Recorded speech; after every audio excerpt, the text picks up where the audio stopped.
1979, one of the, or let's say the icon of the off-road cars came into the market. And the funny thing with that car is it was created and planned because the head of the Iran needs cars for his military who could drive off-road as well. We're talking about the G-Class. Now, 40 years after that launch, Mercedes completely built a brand new one. And this is the car we're driving today.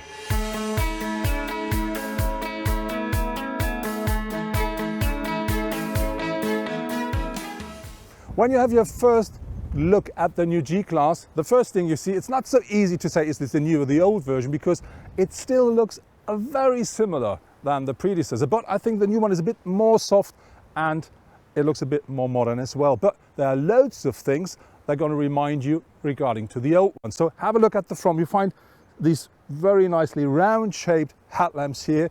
We do have these on the top mounted indicators, and we do have an on the top mounted bonnet as well. So that really looks a lot like the old one. Very important regarding to the size of the car. When you look from the front, something really has changed. One of the big changes, the car now is 64 millimeters wider than its predecessor. Regarding to the weight, very important, the bonnet as well as the wings, as well as the doors, are now made out of alloy. And that saves about 170 kilograms. And still, the car is now about 55% more stiff than the predecessor. But now let's have a closer look at the sight. The first thing that you're going to see here is the shape of the car is in principle exactly the same, but very important, it's 53 mil longer. But when you look here, you find, as with the front, loads of things that remind you to the old G-Class. First thing is we have this very steep front window here. And what I really like with the car, we have these old-fashioned door handles with the knob, and we have, of course, these very old-fashioned door hinges. When you have a look here, our car, because we do have the AMG version, we do have not only have the side pipes, we also have these 22-inch alloys here with the AMG brakes. We have a red brake here, and we have these very nice big discs as well.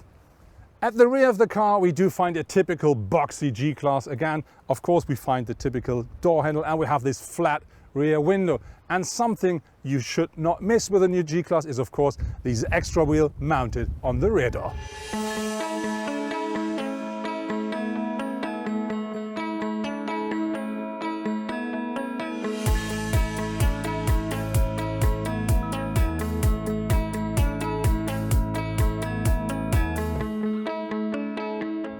One of the biggest advantages of the new G-Class compared to the predecessor is, aside of course, the space, the steering of the car, because that's completely different. The old one was like driving an old lorry, but this one here really feels like driving a standard vehicle on a standard road. When the G-Class hits the market for the first time, 1979, the smallest engine that Mercedes offers at that point only offers 75 horsepower, and this is nothing regarding to what we drive today, especially if you're talking about our G63 AMG. This car features the new V8 4-liter bi-turbo engine, and that offers in this car here 585 horsepower, 850 newton meters of maximum torque. But if you talk about the smaller version, which is the G500, that is not a lot less. It also offers 422 horsepower, 610 newton meters. I think that's more than enough. And both of the cars are featuring the 4-liter bi-turbo V8, and both of the cars are featuring a 9-speed automatic gearbox. And I'm quite sure the next engine we're going to see on the market will be a diesel. And not to get any scratches or dents onto our 22 lovely alloys at the AMG model while going off-road, we now change to the G500.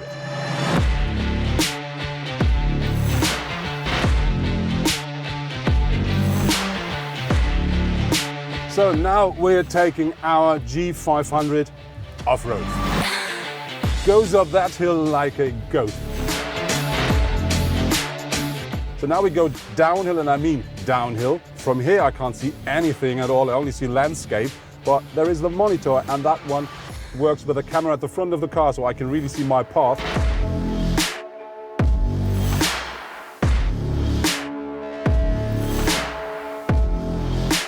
G-Class. Now, next to me is Gunnar Gutenke. He's, let's say, head of the G-Class. Gunnar, you say this really is a big step. You really build a completely new car. Now we have this wonderful model here. So can you explain something regarding to the suspension and to the frame? What happens here and what are the biggest highlights? The major change that we have is that we now have an independent front suspension, which is new to the G-Class and which is offering more precise ride and handling on the road. But also if you ride it off-road, you will find it also helps there and is a positive element. So it's worth, first of all, taking a look underneath the car, because that's rather important when you go off-road. And if you look underneath the car, you see basically you can take a large shoebox and put it underneath. There's no single part sticking out, and that would be endangered that a potential rock would hit it. And you will also see that the knuckles of the independent front suspension are mounted directly to the frame at the highest possible position, leading up here to a very high position as well. So the domes really stick out of the frame. And here we have invested, so to say, in a special bar that is overall adding to torsional stiffness, which we have increased compared to the previous model by 55%. With this model, you show two different types of a car, which is the G500, the dirty one, and you have the AMG version as well. What makes the difference between the two of them? Well, there are several differences. If we start from the front, we do have adaptive damping. On the right-hand side, you see there's this additional oil reservoir on the damper. That is for every G63 a series component, and for the G500 we have regular dampers or optional similar adaptive damping, which is a great feature when you ride both on as well as off-road. Improvement that we have is our new direct steering. Okay. Every G-Class owner knows about today's performance, and everybody who will drive this car right at the first corner will see there's a huge improvement in terms of steering, precision and feedback from the steering. When we then move further, of course, you will find the three differentials. They're all 100% lockable, like in the past, but with a different technology where we have taken care that we have even more robust solutions. There's a 9-gear transmission. It comes in two different variants. The standard 9-gear transmission for the G500 and an especially reinforced version for the AMG, which is offering lower shifting times. What about the frame? Did you change anything regarding to the frame? Well, it's a completely new frame. It's still a leather type frame because we think it's a backbone for the legendary reliability and robustness of the G-Class. It has been, as said before, reinforced to offer additional torsional stiffness as well as additional crash performance. You as the head of the G-Class, there must be the one highlight for you, the one where you say, this is my personal topic. What is it? Well, to me it is that we have managed to have a vehicle that's on the one hand side even better in off-road as we used to be with the known G-Class. And with the same setup, after being in an off-road track here, you drive onto the road, and there we have really reinvented on-road driving for the G-Class. And to have this broad spectrum in one car, that to me, even though it's compiled of many items to achieve it, but that's for me the one big achievement of this development. So let's climb into the G-Class. There are two things inside of this car that really makes the difference. This is the first. That really sounds like closing the door of a Mercedes. A bit old-fashioned, but completely solid. And the other thing is something that really surprised me, let's say it that way, because when you start driving the car, it locks the doors automatically. And that is really special. Check it out. And now you know that door is locked.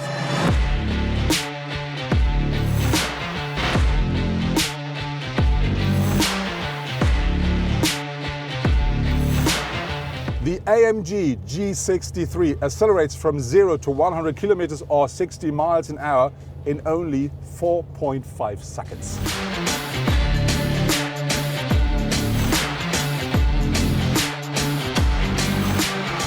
With its new V8 bi-turbo on board with these 585 horsepower, 850 newton meters of torque, if you push the pedal to the metal with that car, that really feels like being on a rocket, and when you lift off, somebody kicks your ass on top. But this rocket weighs more than 2 tons.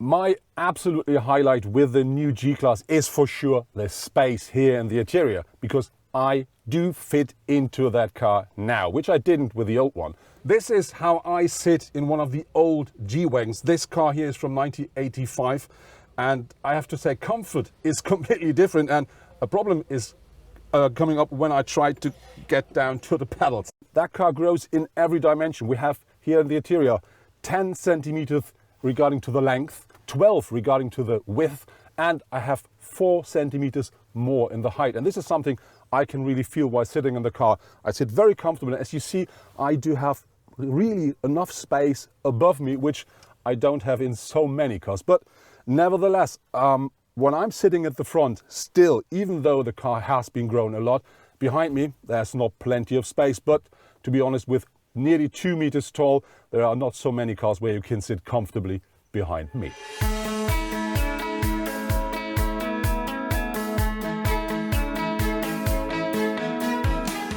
Having a closer look into the interior design of the new G-Class, I really have to say that car is completely new. But on the other hand, you find some things here and there which really reminds you to the old one. For instance, we have this typical handle here for the passenger seat.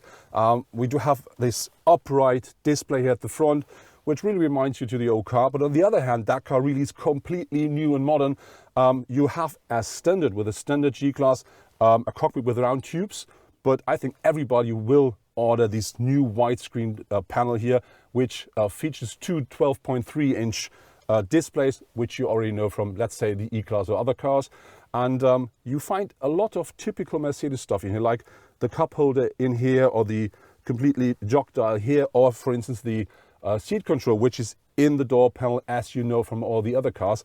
So I think overall that's really a very nice mixture out of a bit of heritage, but loads of modern stuff. And I think together that's the new G-Class.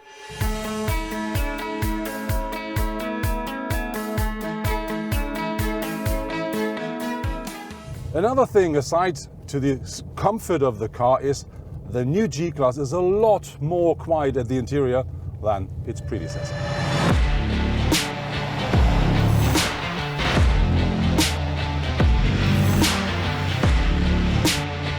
So now we're going on gravel grounds with a G63 to see how much fun you're going to have with that car on that surface.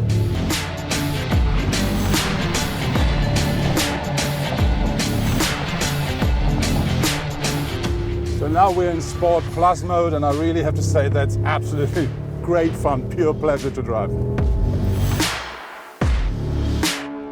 So next to me is again Jan Gleitzmann. As he said, he's a Mercedes fanboy, but Jan drove a different car than I did because he's driving the G500.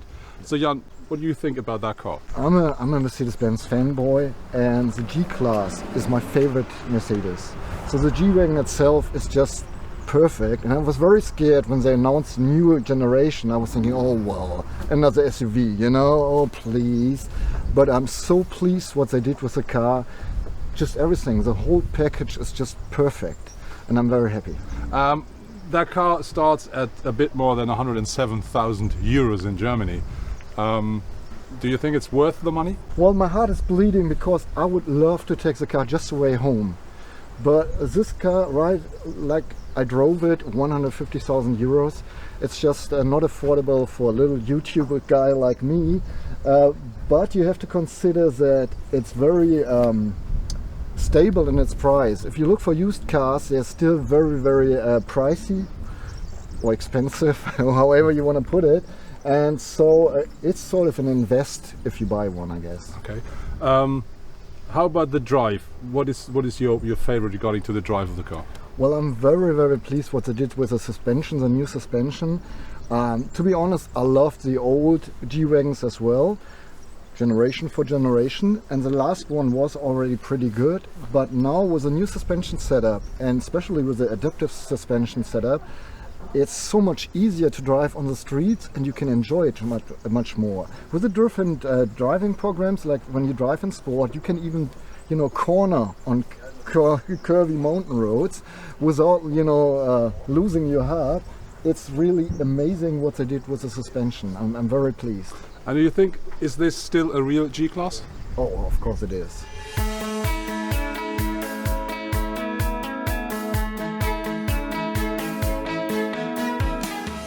That was my review with the brand new G-Class, or let's say it correctly, with the brand new Mercedes-Benz AMG G63. What I really like with that car is that Mercedes made it happen to create a completely new car, but it still looks the same. Absolutely amazing. But more important is we have loads of new technology on board. We have a brand new infotainment system. We do have a completely new suspension, completely new frame. The whole car is completely new and absolutely up to date. And what I do like the most is, of course, I do feel safe and I do have enough space in that car, which didn't work with the old one. The question now is, does somebody need the G-Class, or let's say, does somebody need the Mercedes-Benz G63 G-Class? I'm sure nobody needs the car, but on the other hand, I'm 100% sure everybody wants one.